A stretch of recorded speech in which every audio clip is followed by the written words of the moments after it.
पिछली बार film city में घूमते हुए मुझे टार्जन द वंडर कार मिल गई थी, तो मैं उसे अपने वर्कशॉप ले आया और 3 हफ्ते मेहनत करने के बाद मैंने टार्जन को बिल्कुल नई नवेली बना दिया था और ये गाड़ी अब खुद ब खुद चल सकती थी।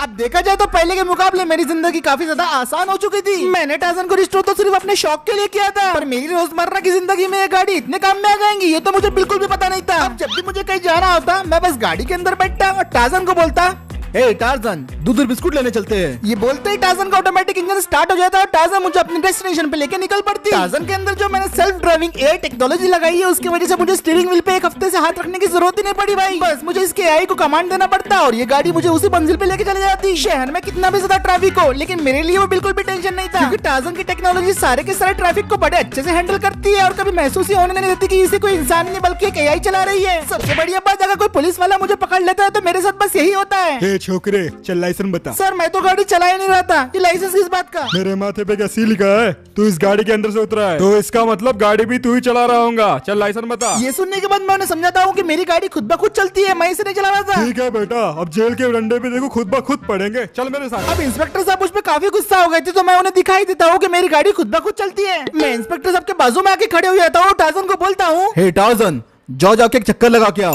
इंस्पेक्टर साहब खुद यकीन नहीं हो रहा था, लेकिन तुरंत उसके बाद मेरी टार्जन स्टार्ट हो जाती है और वहाँ पे ऑटोमेटिक एक चक्कर मारने के लिए निकल पड़ती है। इंस्पेक्टर साहब के चेहरे पे तो 12 बज गए थे। ओह माय गॉड, मुझे अपने आंखों पे यकीन नहीं हो रहा है। उसके बाद टार्जन एक पूरा चक्कर लगा के आती है और हमारे सामने आके खड़े हो जाती है। ये सब देख के इंस्पेक्टर साहब मेरी गाड़ी के पास आते हैं और बोलने लगते हैं, मान गए बच्चे, तूने बहुत अच्छी कार बनाई। फिर मैं इंस्पेक्टर साहब से पूछता हूँ क्या मुझे अभी भी इस गाड़ी के लिए लाइसेंस की जरूरत है? तो फिर सुन के इंस्पेक्टर साहब बोलने लगते हैं, वैसे तो ऐसे गाड़ियों के लिए कोई कानून नहीं है, पर किसी को ठोका तो नाम तेरे पे आएगा। अब इंस्पेक्टर साहब के कन्विंस होने के बाद मैं सीधा टार्जन के अंदर बैठा और टार्जन को लेके मैं निकल पड़ा सीधा पेट्रोल पंप की तरफ। अब टार्जन में अच्छी बातें तो बहुत थी, लेकिन इसकी बुरी बात सिर्फ पेट्रोल पंप पे मालूम पड़ती है। इसकी एआई टेक्नोलॉजी फ्यूल को अच्छे से मैनेज नहीं कर पा रही थी, जिसकी वजह से इस गाड़ी का फ्यूल कंजप्शन बहुत बढ़ गया था। मुझे इसका एवरेज सिर्फ 5 और 6 का ही मिल रहा था, और जब मैं इस गाड़ी में पेट्रोल भरवा ही रहा था तो इतने में मेरे चिरकुट दोस्त अपना फॉर्च्यूनर लेके आ जाता है। उसको देखते बराबर मैं समझ गया था कि ये आगे यहाँ पे अच्छी बात तो कुछ नहीं करने वाला, और फिर वो मेरा चिरकुट दोस्त अपनी गाड़ी सुधरता है और मेरे पास आके मुझे बोलने लगता है, अरे मुझे पता नहीं था कि आजकल तू ये खिलौने वाली गाड़ी चला रहा है, तू शर्म नहीं आती? बच्चा है क्या तू? भाई ये खिलौना नहीं है, टार्जन द वंडर कार है जिसे मैंने रिस्टोर किया है। हाँ फिर भी ये एक खिलौना ही है ना। जरा इसका कलर देखो कितना घटिया है, ऐसा लग रहा है कि नील में से डुबा के इसको अभी निकाला गया है। प्लास्टिक की गाड़ी, बकवास, बेकार। ये सारी बातें सुन के मुझे उसके ऊपर बहुत गुस्सा आ रहा था। और सुन ले, मेरे सामने कभी मत आना, ऐसा ना हो कि मैं देखो कुचल दूं, समझ गया ना? खिलौने की गाड़ी। और ये सारी बातें बोलने के बाद मेरा चिरकुट दोस्त अपनी गाड़ी को स्टार्ट करता है और पेट्रोल पंप से निकल जाता है। वो चले तो गया था, लेकिन उसने टार्जन के बारे में बहुत ज्यादा बुरा भला बोला था, जो कि मैं बिल्कुल भी बर्दाश्त नहीं कर सकता था। मैं टार्जन की तरफ मुड़ा और टार्जन के एआई से पूछा, हे टार्जन क्या हमें इस बंदे को कुछ सबक सिखाना चाहिए? एआई ने रिस्पॉन्ड करते हुए गाड़ी को बहुत जोर से रेव किया, और ये सुनने के बाद मैं समझ गया था कि चिरकुट दोस्त को अब सबक सिखाने का वक्त आ गया है। मैं तुरंत टार्जन के अंदर बैठ जाता हूँ, टार्जन को कमांड देता हूँ कि मेरे चिरकुट दोस्त की फॉर्च्यूनर का पीछा करो, और फिर हम निकल पड़ते हैं पेट्रोल पंप से और टार्जन मेरे चिरकुट दोस्त का पीछा करना शुरू कर देती है बिना उसकी नजर में आए। आधे घंटे तक हम उस चिरकुट को फॉलो करते रहते हैं, और फिर मेरा चिरकुट दोस्त अपने फार्म हाउस में चले जाता है और अपनी फॉर्च्यूनर को वहीं पार्क कर देता है। हम भी वहाँ पे अब पहुँच गए थे। मेरा वो चिरकुट दोस्त तो फार्म हाउस में था, लेकिन उसकी फॉर्च्यूनर बिल्कुल हमारे सामने थी और उसके आजू बाजू कोई भी नहीं था, और यही सही वक्त था उसे सबक सिखाने का। मैं टार्जन को रिवेंज का कमांड दे देता हूँ और उसके बाद अपना टार्जन आइकॉनिक स्टाइल में रेव करती है।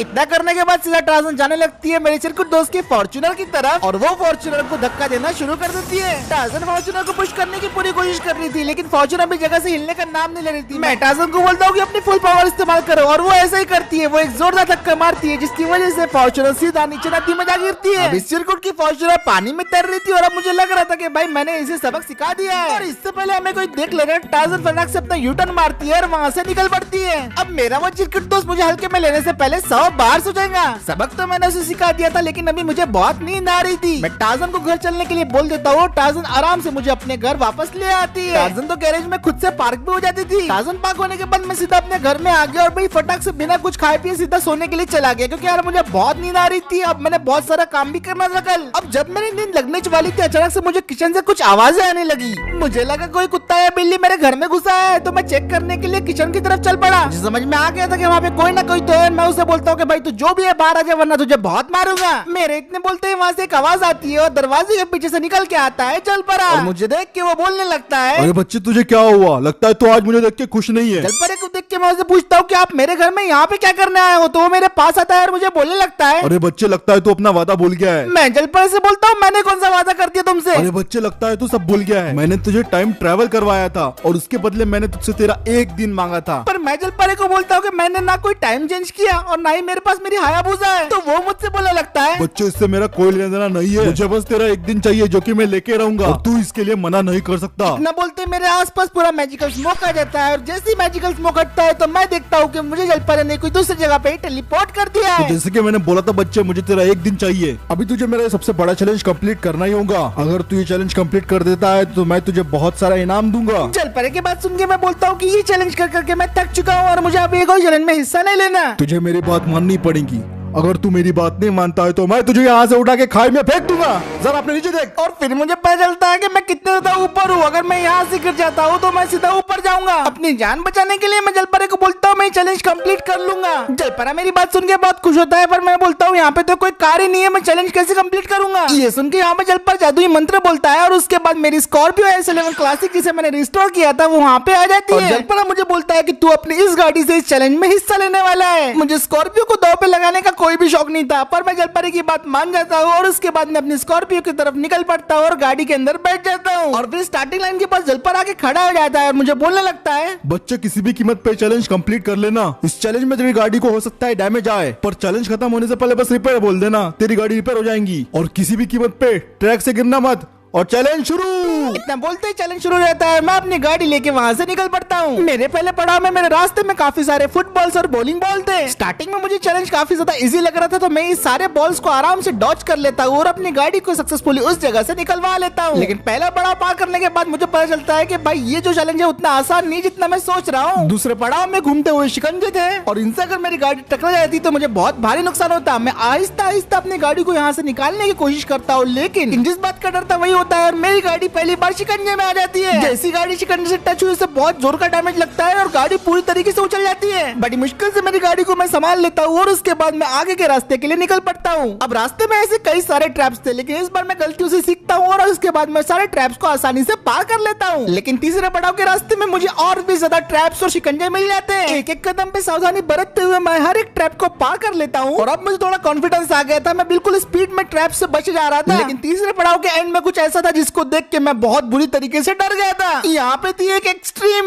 रैंप जंप जो मैंने पहले कभी नहीं की थी। ये जंप में मुझसे अगर एक भी गलती होती तो मैं हजारों फुट नीचे जमीन पे जा गिरता और भाई जिंदा बचने के तो कोई चांसेस नहीं थे। अब इस जंप को फुल स्पीड से परफॉर्म करने के लिए मैं अपनी गाड़ी को पीछे ले लेता हूँ। मैं जितना इस रैंप के पीछे जाऊंगा मुझे उतनी स्पीड में मौका मिलेगा यहाँ से जंप करने का। रोड के पूरे एंड तक स्कॉर्पियो को लाने के बाद मैं अपनी स्कॉर्पियो का फुल पावर इस्तेमाल करता हूँ और भाई मुझे किसी भी तरह इस जंप को कंप्लीट करना ही था। और फिर मैं पूरी रफ्तार से अपनी स्कॉर्पियो को एक्सेलरेटर दबा देता हूँ और अपनी स्कॉर्पियो को जंप कराने के लिए निकल पड़ता हूँ और 80 की स्पीड पर मैं लगभग स्कॉर्पियो को जंप करा देता हूँ। मेरी स्कॉर्पियो पूरी तरीके से हवा में थी और मैं पूरी तरीके से डरा हुआ था। चारों तरफ सिर्फ और सिर्फ बादल ही दिखाई दे रहे थे और पूरे 8 सेकंड तक हवा में रहने के बाद आखिरकार मैंने इस रैंप को पार ही कर लिया। लैंडिंग करते बराबर स्कॉर्पियो अनबैलेंस हो गई थी और सामने एक पवन चक्की घूम रही थी उसी जगह टकरा गई। पर मैंने जंप क्रॉस कर ली थी इसलिए मैं खुश था तो मैंने पवन चक्की को पार करके आगे बढ़ने लगा। अब क्योंकि ये चौथा पड़ाव था तो ये एक डाउन हिल थी और यहाँ पे काफी ज्यादा पवन चक्कियां घूम रहे थे। मैं ब्रेक मारते मारते अपनी स्कॉर्पियो को चलाया जा रहा था और अगर एक भी ब्लेड मेरी गाड़ी से टच होता तो मैं सीधा हजारों फुट नीचे जा गिरता। पर किस्मत से चौथे पड़ाव में मेरे साथ ऐसा कुछ भी नहीं होता। मैं सारे के सारे पवन चक्कियों को आराम से पार कर लेता हूँ। फाइनली डाउन हिल क्रॉस करने के बाद मैंने चौथा पड़ाव पार कर लिया था। लेकिन थोड़े से और फुटबॉल्स को पार करने के बाद मेरे साथ वही होता है जो मैं नहीं चाहता था। एक पवन चक्की का ब्लेड सीधे मेरे स्कॉर्पियो में लग जाता है जिसकी वजह से मेरी स्कॉर्पियो डैमेज हो जाती है और ऐसा एक बार नहीं 2 बार नहीं बल्कि 3 बार होता है जिसकी वजह से मेरी स्कॉर्पियो की हालत खस्ता हो चुकी थी। एक बार तो मेरी स्कॉर्पियो पलटते पलटती बची। मेरी स्कॉर्पियो की आधी से ज्यादा बॉडी डैमेज हो चुकी थी और उसकी जो व्हील्स पूरी तरीके से आड़े टेढ़े हो चुके थे। गाड़ी अब पूरी तरीके से अनबैलेंस हो रही थी और ऐसी हालत में स्कॉर्पियो से मैं चैलेंज कंप्लीट नहीं कर सकता था। तब मुझे याद आया कि जलपरे ने बोला था कि अगर तुम्हें गाड़ी को ठीक कराना है तो बस एक बार रिपेयर बोल देना। तो मैं बिल्कुल ऐसा ही करता हूँ। जैसे मैं रिपेयर वर्ड अपने मुंह से निकालता हूँ तो तुरंत मेरी गाड़ी फिर से रिपेयर हो जाती है और फिर मैं आगे का चैलेंज अपना कंटिन्यू करना करना शुरू कर देता हूँ। कंटेनर के बॉक्सेस को पार करने के बाद मेरा 5वां पड़ाव शुरू होता है, जो कि एक बहुत भयंकर वाला लूप था। इस लूप को देखने के बाद मुझे बचपन की हॉट व्हील्स की याद आने लगी और मुझे लग रहा था कि भाई स्कॉर्पियो इसे कैसे कर पाएंगी, और ये बिल्कुल इम्पॉसिबल लग रहा था। लेकिन अब मुझे किसी भी तरह पार करना था, तो मैंने फुल एक्सेलरेटर पे अपनी गाड़ी को भगाना शुरू कर दिया। पहले तो स्कॉर्पियो को चढ़ाई करने में बहुत मुश्किल हो रही थी, लेकिन एक बार स्पीड पकड़ने के बाद ये बिल्कुल उसके लिए बाएं हाथ का खेल हो गया था और मुझे पता ही नहीं चला कब स्कॉर्पियो ने लूप को बहुत ही बढ़िया तरीके से पार भी कर लिया। फिर लूप पार होने के बाद यहाँ पे आगे ऐसी कई सारे चैलेंजेस थे, जैसे कि फिर से वो शिकंजे, एक और रैम की जंप, कई सारे फुटबॉल्स, फिर और ढेर सारे शिकंजे और उनके साथ में भी फुटबॉल। लेकिन ये सारी चीजों को मैं बहुत अच्छे से पार कर लेता हूँ। कई बार तो मेरी गाड़ी के सामने फुटबॉल आ जाते हैं, पर हर पड़ाव के एंड में एक डिफिकल्ट वाला चैलेंज था। जैसे 5वें पड़ाव के एंड में ये भयंकर वाला लूप था, जिसके अंदर से जंप मारना था। ये काफी ज्यादा डिफिकल्ट होने वाला था, क्योंकि इसे अगर पार नहीं किया तो सीधा इसके बीच में जाके फंस जाऊंगा। मैं अपनी सिर्फ स्कॉर्पियो में भरोसा दिखा सकता था, बाकी कुछ नहीं। तो मैं अपनी गाड़ी को थोड़ा सा पीछे लेता हूँ, फिर से फुल थ्रोटल दे के मैं अपनी गाड़ी को भगाना शुरू कर देता हूँ। इस बार स्कॉर्पियो की रफ्तार में 70+ लेके चले जाता हूँ और फिर उसके बाद मैं रैम से जंप लगा देता हूँ और बड़े आराम से अपनी स्कॉर्पियो इस लूप को पार कर लेती है। पर गलत लैंडिंग की वजह से थोड़ा डैमेज गाड़ी के अंदर आ ही जाता है। अब 6वें पड़ाव के सामने थोड़े से कंटेनर्स थे, तो उनको फटाफट पार कर लेता हूँ। कंटेनर पार करने के बाद थोड़े और डेड ट्रैप से बचता हूँ, और जब मुझे सारी चीजें आसान दिखाई दे रही थी, तभी मैं एक बहुत बड़ी गलती कर देता हूँ। मैं फिर से एक बार पवन चक्की के ब्लेड के अंदर आ जाता हूँ, जिसकी वजह से मेरी स्कॉर्पियो पे बहुत ज्यादा डैमेज आ जाता है। लेकिन गाड़ी को उतना लॉस नहीं हुआ था, तो मैं आगे बढ़ जाता हूँ। अब मैं 7वें पड़ाव की तरफ बढ़ रहा था, जिसके अंदर एक बहुत बड़ी लूप जंप थी, जिसे मैं आसानी से पार कर लेता हूँ और मैं लूप के अंदर एंटर हो जाता हूँ। ये लूप के अंदर गाड़ी चलाना मुझे काफी ज्यादा मुश्किल जा रहा था। गाड़ी कहाँ पे चल रही थी मुझे कोई आइडिया नहीं था। मैं अपनी पूरी ताकत लगा के गाड़ी की 100% स्पीड बनाए रख रहा था। गाड़ी बार बार लेफ्ट टू राइट ड्रिफ्ट हो रही थी, लेकिन मैंने गाड़ी का कंट्रोल किसी तरह बनाए रखा और पूरे 15 सेकंड के बाद मैं इस लूप से फाइनली बाहर निकल गया। इस पूरे मेगा रैम चैलेंज में गाड़ी की बैंड बच गई थी, लेकिन अभी भी गाड़ी चलने के लायक थी, तो इसे मैंने सोचा कि अभी रिपेयर ना किया जाए। लेकिन मुझे क्या पता था कि आगे जाके मेरे लिए सबसे बड़ी गलती साबित होने वाली है। इन सारी रुकावटों को पार करने के बाद मैं आखिरी पड़ाव में पहुंच गया था, और ये पड़ाव में पहुंचते ही काउंटडाउन चालू हो जाता है। मैं समझ गया था कि ये काउंटडाउन के खत्म होने से पहले मुझे इस पड़ाव को पार करना है। मेरे स्कॉर्पियो के पीछे के टायर्स पूरी तरीके से जवाब दे चुके थे। मैं पूरी कोशिश करता हूँ और अब सिर्फ थोड़ा ही समय बाकी रह गया था। डाउनहिल पे पहुंचने के बाद मैं अपनी स्कॉर्पियो को फुल एक्सेलरेट कर देता हूँ और आखिरकार मैंने बस कुछ लास्ट सेकंड पहले ही मैं इस फिनिश लाइन को पार कर लेता हूँ। मैंने ये जलपरे का ultimate mega RAM challenge complete कर लिया था और मैं फाइनली एक जंप मार के फिनिश लाइन के पास आके खड़े हो जाता हूँ। ये अभी तक का सबसे हार्ड और जानलेवा ट्रैक था, लेकिन मैंने इसे कंप्लीट कर लिया और जलपरा भी मुझे देख के काफी हैरान था। अरे बच्चे वाह, तूने तो चैलेंज बहुत अच्छे से कंप्लीट कर लिया। अब फाइनली मैं अपनी गाड़ी से नीचे उतरता हूँ और उतरने के बाद मुझे दिखाई देता है कि स्कॉर्पियो पे काफी ज्यादा डैमेज आ गया था और पूरी की पूरी गाड़ी बर्बाद हो चुकी थी। लेकिन जलपरा ने मुझे बोला था कि अगर मैं रिपेयर वर्ड बोलूंगा तो मेरी गाड़ी रिपेयर हो जाएंगी, तो मैं बोलता हूँ रिपेयर।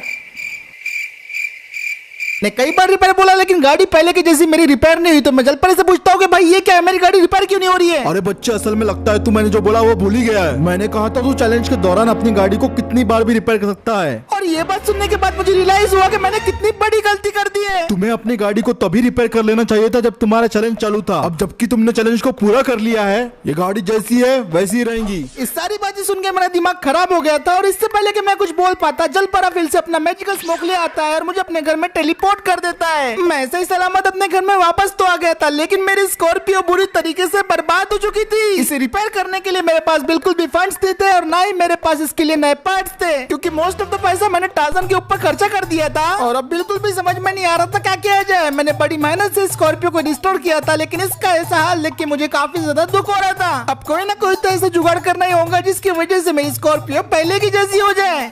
तो फिर आज का वीडियो यही खत्म करते हैं। अगर वीडियो पसंद आए तो लाइक शेयर सब्सक्राइब जरूर कर देना और मैं आपसे मिलता हूँ अगले वीडियो में।